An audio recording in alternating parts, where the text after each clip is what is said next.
Dear students, இப்போ நம்ம பார்க்க போகிற டாபிக் காஸ் லா.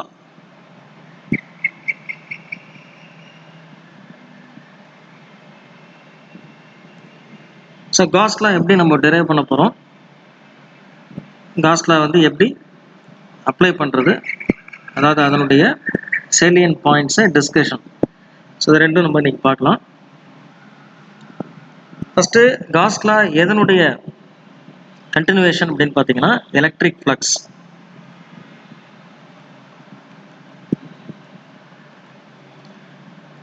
ஸோ நம்ம எலக்ட்ரிக் ஃப்ளக்ஸோட ஃபார்முலா பார்த்துருக்கோம்.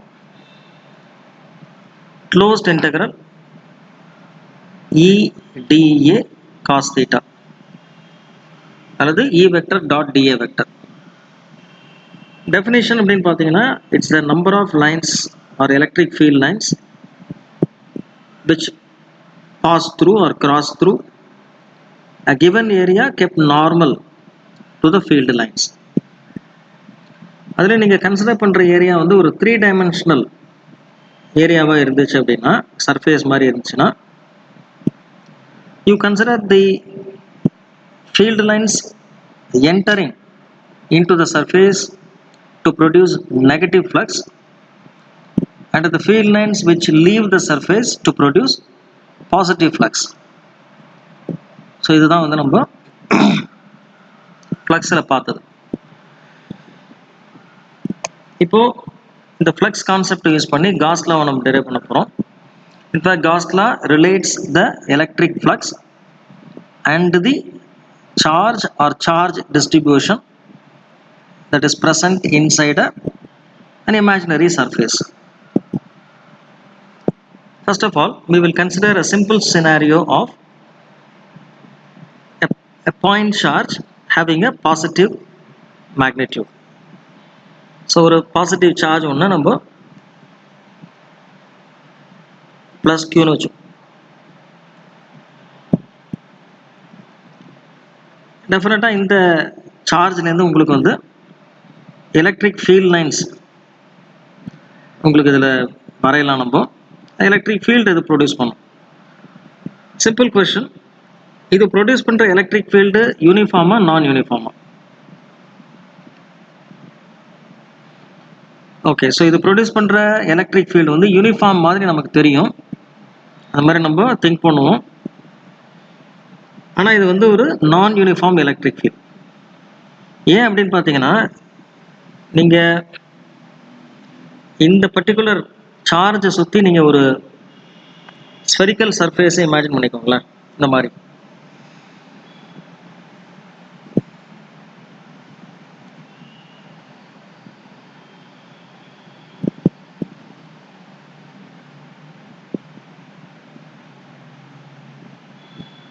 ஓகே, இப்போ நம்ம இந்த சார்ஜ் இதனுடைய சென்டரில் இருக்க மாதிரி வரைஞ்சிப்போம்.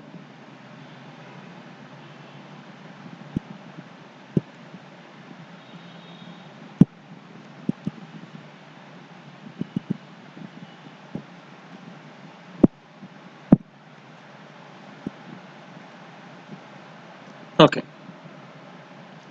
ஸோ இதுலேருந்து நம்ம எலக்ட்ரிக் ஃபீல்ட் லைன்ஸ் வரைஞ்சோம் அப்படின்னா, suppose I want to find the electric field line and draw the electric field line at this point. அதனுடைய டைரக்ஷன் பார்த்தீங்கன்னா இப்படி இருக்கும். இது வந்து உங்களுக்கு அவுட்வேர்டாக இருக்கும். இது ஏன் அவுட்வேர்டாக இருக்குது அப்படின்னா, அந்த இடத்துல ஒரு யூனிட் பாசிட்டிவ் சார்ஜ் நீங்கள் வச்சிங்கன்னா அது வந்து அந்த ப்ளஸ் கியூ சார்ஜ்னால ரிப்பல் ஆகும் அலாங் த ரேடியஸ். இன்ஃபேக்ட் இப்போ நம்ம வந்து அந்த ஸ்பியரை வந்து சின்னதாக வச்சோன்னு வச்சுங்களேன், இந்த ரேடியஸில் இருக்கக்கூடிய எல்லா பாயிண்ட்டுக்கும் நீங்கள் ஒரு ஸ்பியரை வரைய முடியும். ஸோ அதுலேருந்து நீங்கள் வரைஞ்சிங்கன்னா இந்த ஃபீல்டு லைன் வந்து இப்படி தான் இருக்கும். So this will represent the electric field line at this particular location. So இந்த மாதிரி நீங்கள் வேரியஸ் பிளேசஸில் வரையலாம். இன்ஃபேக்ட் இந்த சைடுக்கும் அதே மாதிரி வரைய முடியும்.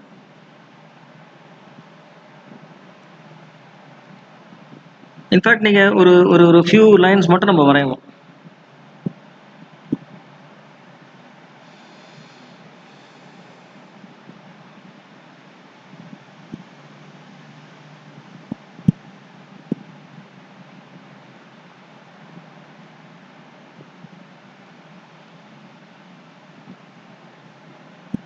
ஷேர் மார்க் பண்ணிப்போம்.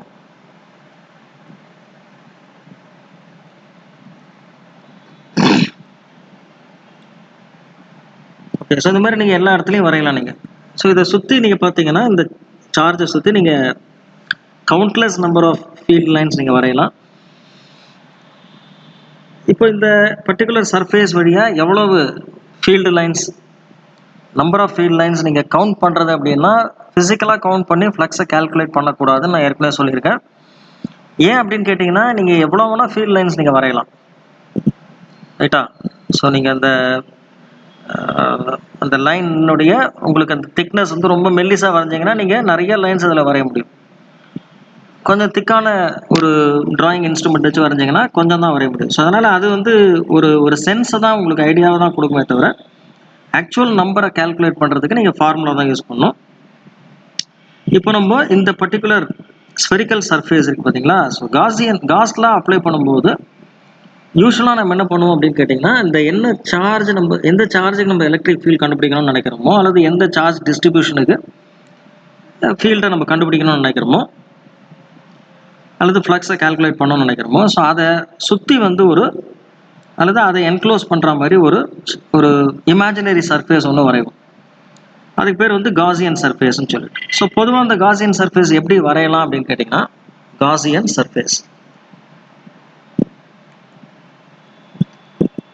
சிம்மெட்ரிக்கல் சர்ஃபேசஸ் அல்லது சிம்மெட்ரிக்கல் ஷேப்பில் நீங்கள் வரையலாம். சிம்மெட்ரிக்கல், ஃபார் எக்ஸாம்பிள் சிம்மெட்ரிக்கலுக்கு எக்ஸாம்பிள் வந்து ஸ்பெரிக்கல் சர்ஃபேஸ் வரையலாம், ஸ்பியர், சிலிண்ட்ரிக்கல், கியூபு, இந்த மாதிரி. அதாவது வந்து நீங்கள் அதை நடுவில் ஒரு இமேஜினரி ஒரு இதை நீங்கள் போட்டது நீங்கள் ரெண்டாக உடைச்சிங்கன்னா, ரெண்டாக பிளந்தீங்கன்னா ரெண்டுமே மிரர் இமேஜ் மாதிரி ஒரே மாதிரி இருக்கும். ஸோ அந்த மாதிரி இருந்தால் தான் அதை நம்ம சிம்மெட்ரிக்கல்னு சொல்ல முடியும். ஸோ இந்த இடத்துல நம்ம வரைஞ்சிருக்கிறது ஒரு spherical Gaussian surface, spherical Gaussian surface. இப்போ இந்த இடத்துல நம்ம இந்த காசியன் சர்ஃபேஸ் வழியே எவ்வளோ ஃப்ளக்ஸ் போகுதுன்றதை நம்ம இந்த ஃபார்முலா வச்சு கால்குலேட் பண்ண போகிறோம். எலக்ட்ரிக் ஃபீல்டோட டைரக்ஷன் நான் ஏற்கனவே மார்க் பண்ணிட்டேன். ஸோ இந்த பாயிண்ட்டை நான் எடுத்துக்க போகிறேன். இந்த இடத்துல தான் இந்த சின்ன ஏரியாவை நான் கன்சிடர் பண்ணுறேன், d A. So already I have mark the direction for the electric field. இப்போ நீங்கள் இந்த டிஏவோட டைரக்ஷனை அங்கே மார்க் பண்ணணும். ஸோ டிஏ நான் ஏற்கனவே சொல்லியிருக்கேன், to find the direction of d A it is the outward normal. இது வந்து நம்ம ஜென்ரலாக யூஸ் பண்ணுற ரூல். சில இடங்களில் நம்ம அந்த formula A vector is equal to L vector cross B vector அந்த மாதிரியும் கால்குலேட் பண்ணலாம். ஸோ இந்த இடத்துல நம்ம அவுட்வர்ட் நார்மல் அந்த ரூலை யூஸ் பண்ண போகிறோம். ஸோ அவுட்வர்ட் நார்மலுங்கிறது எப்படி இருக்குன்னு பாருங்கள். அந்த இடத்துல நீங்கள் இமேஜின் பண்ணி பார்த்தீங்கன்னா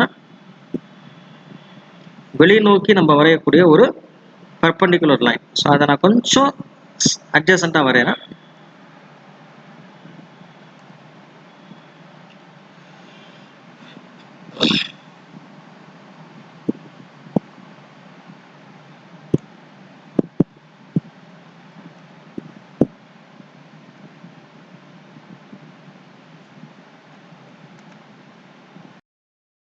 கொஞ்சம் அட்ஜசண்ட்டாக நான் வரைய போகிறேன். ஸோ இந்த இடத்துல அது வரைஞ்சிப்போம். ஸோ அவுட்வர்ட் நார்மல் வரைஞ்சாச்சு. ஸோ இந்த டைரக்ஷன் தான் உங்களுக்கு டிஏவோட டைரக்ஷன்.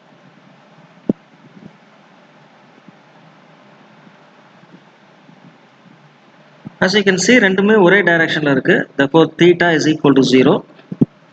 ஃபார்முலாவில் cos theta வருது. cos theta is cos 0 which is equal to 1. therefore phi e is equal to closed integral e into dA cos 0 1. நான் ஏற்கனவே சொன்ன மாதிரி எலக்ட்ரிக் ஃபீல்டோட மேக்னிடியூட் வந்து அந்த சர்ஃபேஸ், அந்த ஸ்பெரிக்கல் சர்ஃபேஸில் எங்கே வச்சாலும் ஒரே வேல்யூ தான், டைரக்ஷன் தான் மாறிட்டு இருக்கு. அதனால தான் நான் uniform electric field. Magnitude is same but direction is different. ஒரு வெக்டர் குவான்டிட்டி வந்து யூனிஃபார்மாக இருக்கணும் அப்படின்னா மேக்னிடியூடும் சேமாக இருக்கணும், டைரக்ஷனும் எல்லா இடத்துலையும் சேமாக இருக்கணும். So it can become a non-uniform vector or non-uniform electric field if its magnitude is different at different points, or if its direction is different at different points, or if both are different. So ரெண்டுமே வேறு வேறையாக இருக்கலாம், direction and magnitude. இல்லை magnitude மட்டும் வேறு வேறையாக இருக்கலாம், direction சேமாக இருக்கலாம். இல்லை இப்போ இந்த கேஸ் மாதிரி மேக்னிடியூட் சேமாக இருக்குது, டைரக்ஷன் வேறு வேறையாக இருக்குது. ஸோ அந்த மாதிரி இருந்தாலும் அது நான் யூனிஃபார்ம் எலக்ட்ரிக். ஆனால் மேக்னிடியூடு தான் இந்த ஃபார்முலாவில் இப்போ பார்த்தீங்கன்னா வெக்டர் இல்லாமல் மேக்னிடியூடு தான் வருது. ஸோ வெளியே எடுத்துடலாம். So we have to integrate dA. Integration of dA is A. ஏன்றது என்ன அப்படின்னு கேட்டிங்கன்னா இந்த என்டையர் ஸ்பெரிக்கல் சர்ஃபேஸோட surface area. So what is the surface area of a sphere? Formula உங்களுக்கு தெரிஞ்சிருக்கும், 4 pi r squared. I am considering the radius as r. So இங்கே இப்போ சப்ஸ்டியூட் பண்ணிடுவோம். சப்ஸ்டியூட் பண்ணிங்கன்னா 5e is therefore equal to e into 4 pi r squared. So இதுதான் எனக்கு கிடைக்குது. இப்போ இந்த எலக்ட்ரிக் ஃபீல்டோட ஃபார்முலா நம்ம ஏற்கனவே பார்த்துருக்கோம். Electric field for a point charge is 1/4 pi epsilon naught q by distance squared. So இதை கொண்டு இதில் சப்ஸ்டியூட் பண்ணோம்னா இப்போ ஃப்ளக்ஸை கண்டுபிடிச்சிடலாம் நம்ம. So electric flux 5e is equal to e into, that is 1/4 pi epsilon naught q by r squared into 4 pi r squared. We can cancel 4 pi as well as r squared. So இப்போ ஃப்ளக்ஸுக்கான final answer நம்ம கிடைச்சிருது. Therefore flux is equal to q by epsilon naught. So யூஸ்வலாக இதை எப்படி sentence formation பண்ணுவாங்க அப்படின்னா, நீங்கள் இது ஃபர்தராக இது நீங்கள் இதை வந்து இங்கே எவாலுவேட் பண்ணும்போது, supposing I change the plus q at the center as minus q, you will get the answer as minus q by epsilon naught. Instead of keeping minus q, if I keep plus 2q at the center and did the calculation, I will get 2q by epsilon naught. So நீங்கள் அந்த spherical surface உள்ளுக்குள்ளே என்ன charge வைக்கிறீங்களோ அது சென்டரோ, in fact இந்த கேல்குலேஷனில் நம்ம அது சென்டரில் தான் இருக்கணுங்கிற அவசியமும் கிடையாது. இந்த இடத்துல இந்த எக்ஸாம்பிள் நம்ம சென்டர் வச்சு போட்டிருக்கோம். So if it is any charge q inside the Gaussian surface, general formula for the flux can be written as flux is equal to, electric flux is equal to 1 by epsilon naught times intoங்கிறத நம்ம டைம்ஸ்னு சொல்கிறோம், the amount of charge enclosed inside the Gaussian surface. So இதுதான் Gauss லாவோட formula. Very very important formula. So statement wise Gauss law எப்படி statement வரும் அப்படின்னா, note பண்ணிக்கோங்க. The total electric flux, symbol for electric flux நான் எழுதிக்கிறேன், of an electric field. ஏன்னா electric field இருந்தால் தான் உங்களுக்கு flux, over any closed surface. Enclose பண்ணுற அந்த சர்ஃபேஸு, இந்த சர்ஃபேஸுக்கு தான் நம்ம காசியன் சர்ஃபேஸ்னு நேம் கொடுக்குறோம். ஏன்னா இந்த லாவை கண்டுபிடிச்சது காஸ்ன்றதுனால Gaussian surface. Any close surface is equal to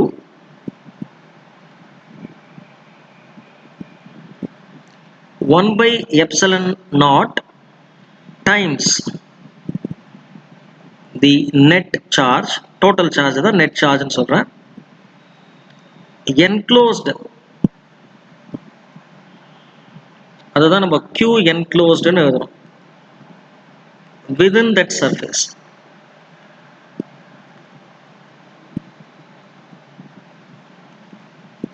so இந்த ஸ்டேட்மெண்ட் எழுதிட்டு இந்த ஃபார்முலா எழுதினீங்கன்னா காஸ் லா உங்களுக்கு கரெக்ட். ஸோ இந்த காஸ் லானுடைய டிஸ்கஷன் அப்படின்னு பார்த்தீங்கன்னா சில பாயிண்ட்ஸ் புக்கில் கொடுத்துருக்கு.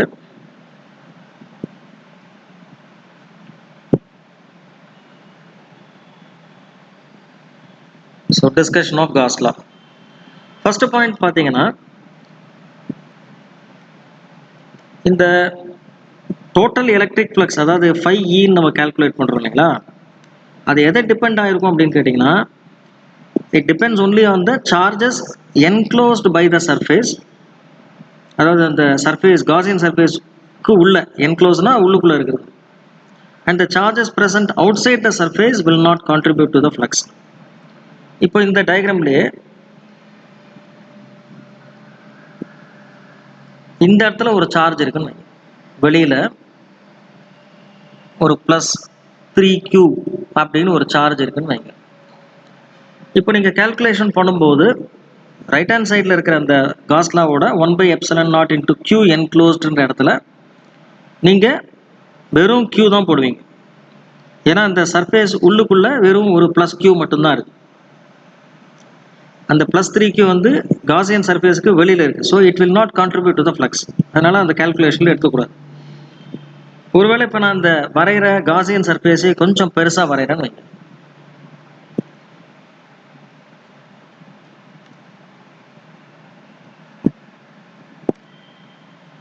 ஸோ இந்த மாதிரி கொஞ்சம் பெரிய காசியன் சர்ஃபேஸை நம்ம வரைஞ்சோம்னா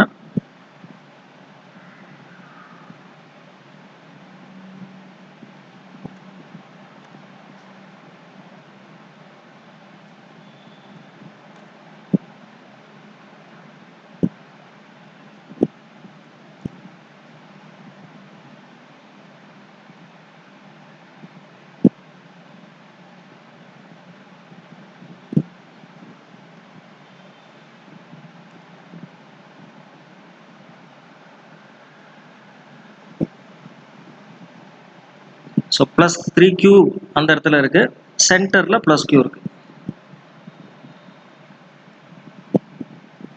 இப்போ இந்த மாதிரி சினாரியோவில் காசியன் சர்ஃபேஸு கொஞ்சம் பெருசாக இருக்கிறதுனால இப்போ நம்ம q enclosed போடும்போது அதையும் சேர்த்து தான் போடுவோம். So q enclosed in this case will be equal to q plus 3q which is equal to 4q. அப்போ ஃபார்முலாவில் 5e is equal to 1/ε0 into 4qன்னு எழுதணும். இதுக்கு வெளியில் ஏதாவது சார்ஜ் இருந்ததுன்னா அதை நம்ம கால்குலேஷனில் எடுத்துக்க கூடாது. இதுதான் ஃபர்ஸ்ட் பாயிண்ட்ல அவங்க சொல்றது. And the shape of the closed surface can be chosen arbitrarily. ஆர்பிட்ரரின்னு சொல்லியிருக்காங்க. ஆனால் நம்ம யூஸ்வலாக அந்த காசியன் சர்ஃபேஸை நம்ம சிமெட்ரிக்கல் சர்ஃபேஸாக தான் நம்ம எடுப்போம். அது பின்னாடி ஒரு பாயிண்ட்ல வரும். ரெண்டாவது, the total electric flux is independent of the location of the charges inside the closed surface. நான் ஏற்கனவே சொல்லிட்டேன், அதை சென்டரில் தான் இருக்கணும் அப்படின்ற அவசியம் கிடையாது. அந்த காசியன் சர்ஃபேஸ் உள்ளுக்குள்ள எங்கே வேணால் அந்த சார்ஜை நீங்கள் வரைஞ்சிக்கலாம். ஆனால் ஒரே ஒரு பாயிண்ட் என்னன்னு கேட்டிங்கன்னா, அந்த சர்ஃபேஸுக்கு மேலேயே சர்ஃபேஸை ஒட்டி கொஞ்சம் உள்ளுக்குள்ளே இருந்தால் கூட ஓகே, வெளியில் போச்சுன்னா உங்களுக்கு அவுட் சைட் ஆகிடும். ஸோ அதனால் கான்ட்ரிபியூஷன் பண்ணாது. சர்ஃபேஸ் மேலேயே நீங்கள் ஒரு சார்ஜ் நீங்கள் இருக்கா மாதிரி நீங்கள் வரைஞ்சிங்க அப்படின்னா எலக்ட்ரிக் ஃப்ளக்ஸை கால்குலேட் பண்ண முடியாது. ஸோ அதனால் அந்த மாதிரி நம்ம காசியன் சர்ஃபேஸ் வரையும் போது கொஞ்சம் கேர்ஃபுல்லாக வரைஞ்சிக்கணும். ஒன்று அதுக்கு வெளியில் இருக்க மாதிரி வரைஞ்சிக்கணும், இல்லை உள்ளே இருக்க மாதிரி வரைஞ்சிக்கணும். ஸோ இது செகண்ட் பாயிண்ட். ஸோ இப்போ இதில் தான் அந்த காசியன் சர்ஃபேஸ் எப்படி இருக்கணும்னு சொல்லியிருக்காங்க. ரொம்ப சிம்பிளாக சொல்லணும்னா சிமெட்ரிக்கல் சர்ஃபேஸ். அந்த சார்ஜ் எப்படி இருக்கோ அதே மாதிரி நம்ம சர்ஃபேஸையும் வரைஞ்சிக்கலாம். ஸோ சார்ஜ் வந்து ஒரு பாயிண்ட் சார்ஜ்னால் நீங்கள் சிமெட்ரிக்கலை வச்சுங்க. சார்ஜே வந்து உங்களுக்கு லீனியராக கொஞ்சம் ஒயர் மாதிரி இருந்துச்சு அப்படின்னா சிலிண்ட்ரிக்கல் சர்ஃபேஸை நீங்கள் இமேஜின் பண்ணிக்கலாம். ஸோ அந்த மாதிரி சிமெட்ரிக்கல் சர்ஃபேஸு யூஸ்வலாக சிலிண்ட்ரிக்கல், சம்டைம்ஸ் பிளேனார் சர்ஃபேஸ் கூட யூஸ் பண்ணுறாங்க. Plane surface. கடைசி point, left hand side of the equation, அதாவது 5e கால்குலேஷன் பண்ணுற இடத்துல இது electric field is due to the charges present inside and outside the Gaussian surface. So charges outside the Gaussian சர்ஃபேஸும் உங்களுக்கு electric field அந்த Gaussian surface வழியாக produce பண்ணும். Electric flux வந்து அது உள்ளேயோ அல்லது வெளியில் வர மாதிரி இருக்கும். ஆனால் ரைட் ஹேண்ட் சைடில் இருக்கக்கூடிய என்க்ளோஸ்டு போடும்போது காசியன் சர்ஃபேஸ் உள்ளுக்குள்ளே இருக்கிறது மட்டும்தான் நம்ம எடுத்துக்கலாம். ஸோ இதுவும் நம்ம ஏற்கனவே பார்த்தது தான். ஸோ இப்போ இந்த சிம்பிள் எக்ஸாம்பிள் புக்கில் கொடுத்துருக்கிறதையே பார்த்துருவோம். நீங்கள் ஃப்ளக்ஸ் கால்குலேட் பண்ண சொல்லியிருக்காங்க. இதில் calculate the electric flux through A1 and A2. So first சர்ஃபேஸை பொறுத்த வரைக்கும் பார்த்தீங்கன்னா இதில் அகெயின் நீங்கள் அந்த நம்பர் ஆஃப் எலக்ட்ரிக் ஃபீல்ட் லைன்ஸ்லாம் கவுண்ட் பண்ணக்கூடாது, ஃபார்முலா தான். ஸோ ஃப்ளக்ஸ் அப்படின்னு சொல்லும்போது 5e is equal to 1/ε0 into q enclosed.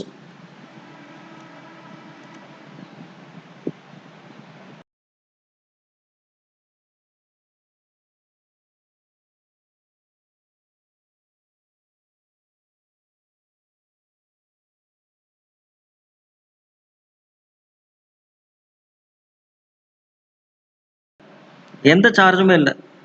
In fact அந்த 3 சார்ஜஸுமே ப்ளஸ் கியூன்றதும் வெளியில் இருக்குது, அதாவது ஃபஸ்ட்டு சர்ஃபேஸ் A1க்கு உள்ளே இருக்குது. அடுத்து இருக்கிற அந்த ரைட் சைடில் இருக்கிற plus Q and minus Q அதுவுமே பார்த்தீங்கன்னா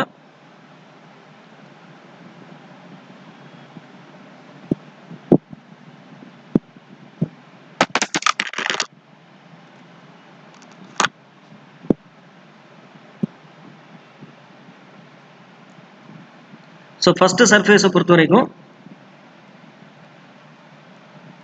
ஃப்ளக்ஸ் 5(1)ன்னு போட்டுக்கலாம், அல்லது 5E is equal to 5(1)னே போட்டுக்கும்.